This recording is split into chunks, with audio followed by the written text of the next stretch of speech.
Pria ini sekarat karena kehausan. Jadi dia mengeluarkan topengnya, lalu memasukkan spidol ke mulutnya dan mengayunkannya beberapa kali. Lalu dia menulis beberapa kata di jimat. Beberapa detik kemudian ada beberapa tetes hujan, doanya terkabul.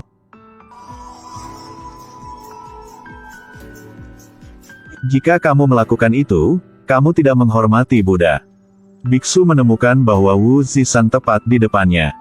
Tujuan mereka adalah untuk menemukan Sun Wukong.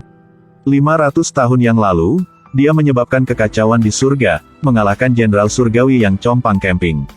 Dia juga mengadakan pesta besar di meja persik sang ratu. Ini membuat jenderal langit surga merasa sangat malu. Tapi Kaisar Langit tidak menyalahkan Sun Wukong. Jenderal Langit kemudian dengan patuh-patuh, tidak berani melakukan apapun. Tapi setelah Kaisar Langit pergi, dia berlari ke Wu Zishan lagi dan memutuskan untuk melawan Wukong. Sun Wukong hanya peduli bersenang-senang, tidak melihatnya sebagai lawan. Dia mengeluarkan salah satu bulunya dan berubah menjadi Sun Wukong palsu melawan Jenderal Langit. Dan dia makan pisang. Ketika Jenderal Langit mengetahui bahwa dia telah ditipu, dia sangat marah. Kemudian dia mengubah semua senjatanya untuk melawan Sun Wukong.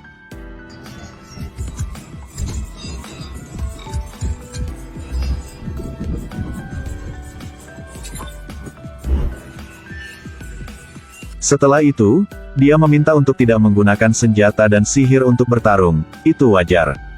Dia baru saja selesai berbicara ketika Sun Wukong memanggil tongkat itu seperti yang dia inginkan, tetapi Jenderal Langit meniupnya. Tanpa harta di tangannya, Wukong berubah menjadi patung batu. Meskipun dia tidak akan mati, dia akan kehilangan kebebasannya. Hanya tongkat kehendaknya yang bisa menyelamatkannya.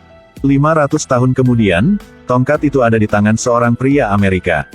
Sejak zaman ayahnya, mereka telah menyimpan harta ini untuk diberikan kepada seseorang yang ditakdirkan untuk itu. Suatu hari, rumahnya dirampok, dia ditembak. Sebelum dia meninggal, dia memberikan tongkat kepada seorang pemuda bernama Jason.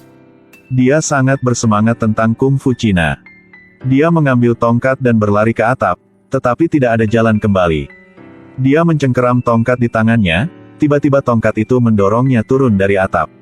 Ketika dia membuka matanya, Jason melihat bahwa dia berada di hutan. Dia akan bertanya kepada penduduk desa di mana ini. Tanpa diduga, para prajurit mengejarnya. Dia tidak punya cara untuk lari lagi. Pada saat ini seorang pria aneh muncul. Orang ini jatuh dari atap. Ketika dia bangun, dia berada di hutan di Cina. Ketika dia bingung harus berbuat apa, tiba-tiba ada tentara mengejarnya. Pada saat itu, peri muncul, menyelamatkannya. Begitu dia melihatnya, dia mengenali tongkat yang diinginkan. Dari mana kamu mendapatkannya? Aku tidak mengerti apa yang kamu katakan. Aku sudah mencarinya selama ratusan tahun. Aku tidak mengerti apa yang kamu katakan. Jangan berpura-pura. Setelah itu, orang bijak menjelaskan kepada Jason bahwa itu adalah misinya untuk memegang tongkat sesuai keinginannya. Dia bahkan memberitahu Jason tentang kisah Sun Wukong. Misi Jason sekarang adalah pergi ke Wu Zishan untuk menyelamatkan Sun Wukong. Tapi dia tidak mendengarkan, dia hanya ingin pulang. Ketika dia membayar, dia mengeluarkan beberapa dolar. Pak, dia membayar ini untukku. Dia tampak. Apa yang mereka katakan? Apakah kamu tahu kungfu? Para prajurit curiga bahwa identitas mereka tidak jelas, jadi mereka berencana untuk mengepung dan menangkap mereka. Pada saat itu seorang gadis cantik muncul, membawa 2 kuda. Berkat itu, mereka bisa melarikan diri. Setelah ini, keinginan Jason untuk pulang semakin kuat. Tapi elf itu mendorong Jason ke tanah dan memperingatkannya bahwa dia harus menyelesaikan misinya. Kalau tidak, Jason tidak berharap bisa pulang. Tidak ada cara lain, dia baru saja menemukan jalan ke Wu Zishan sambil belajar kungfu.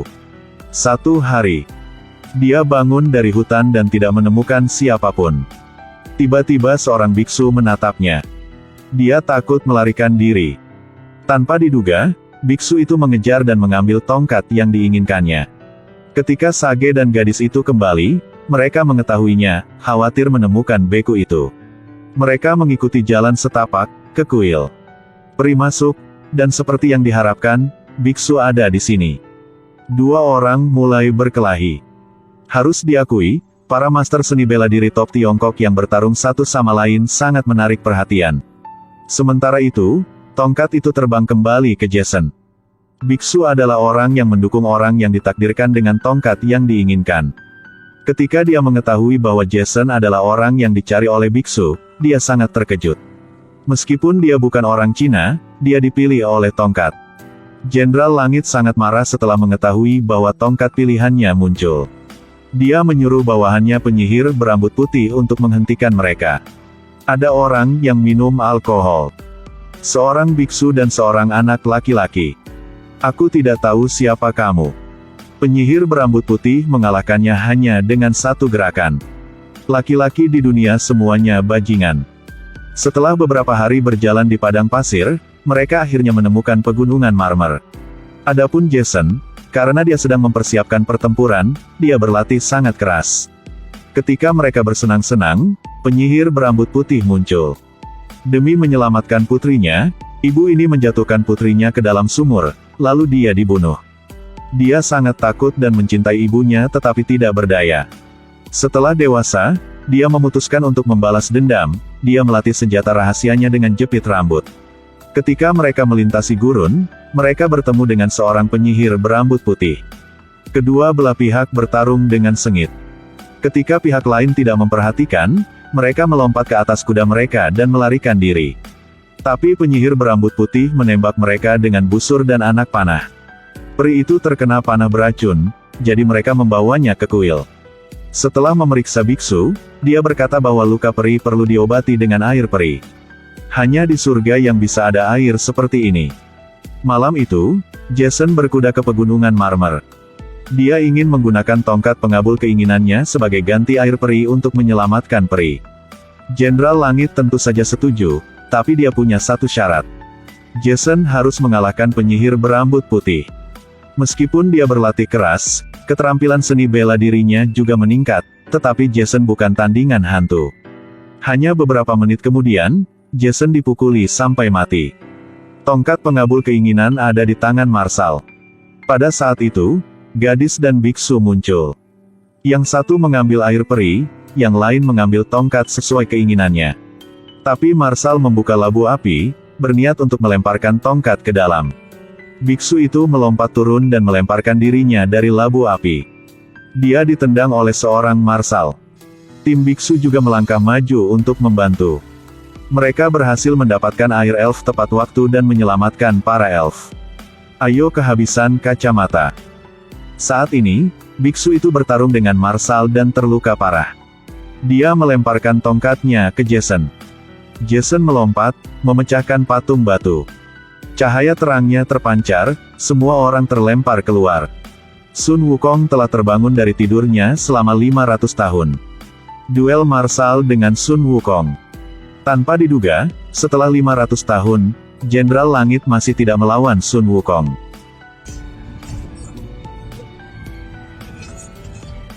Sun Wukong mendorongnya ke bawah dan menabrak dinding.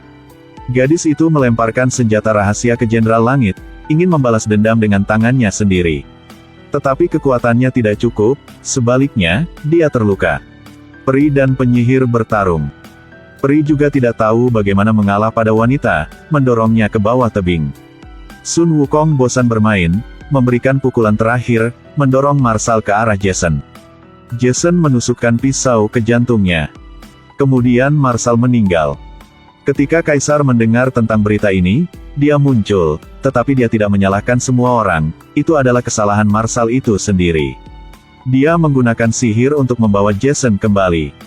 Setelah ini, dia berlatih kungfu lebih keras. Jason bukan lagi pemuda yang mudah diganggu. Dia kembali dan lebih baik dari sebelumnya. Siapapun yang menggertaknya akan dipukuli. Film berakhir di sini, sampai jumpa.